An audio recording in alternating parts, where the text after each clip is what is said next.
ప్రతిపాడు న్యాయవాదుల చిరకాల కోరిక నెరవేరుతుందని, అక్కడ కొత్తగా మంజూరైన అడిషనల్ కోర్టు పనులను యుద్ధ ప్రాతిపదికన ప్రారంభించాలని జిల్లా ప్రధాన న్యాయమూర్తి గంధం సునీత పేర్కొన్నారు.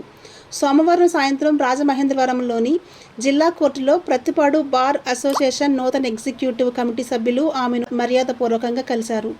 ఈ సందర్భంగా న్యాయమూర్తి మాట్లాడుతూ, ప్రతిపాడు కోర్టు అభివృద్ధికి సంబంధించి ప్రభుత్వం నుంచి వచ్చిన సానుకూల ఉత్తర్వులను వివరించారు. బార్ అసోసియేషన్ సొంత భవన నిర్మాణానికి అవసరమైన స్థలం మంజూరైందని, దీనివల్ల న్యాయవాదులకు శాశ్వత వసతి లభిస్తుందని తెలిపారు. కోర్టు సమయంలో క్యాంటీన్ నిర్వహణకు, అలాగే జెరాక్స్ యంత్రాన్ని ఏర్పాటు చేసుకోవడానికి తక్షణ అనుమతులను మంజూరు చేసినట్లు వెల్లడించారు. అడిషనల్ కోర్టు ప్రారంభానికి సంబంధించి పెండింగ్లో ఉన్న పనులను వేగవంతం చేయాలని అధికారులను కోరారు. తమ సమస్యల పరిష్కారానికి సానుకూలంగా స్పందించిన జిల్లా ప్రధాన న్యాయమూర్తికి నూతన కార్యవర్గం తరపున అధ్యక్షులు రాజాల చిట్టుబాబు కృతజ్ఞతలు తెలిపారు.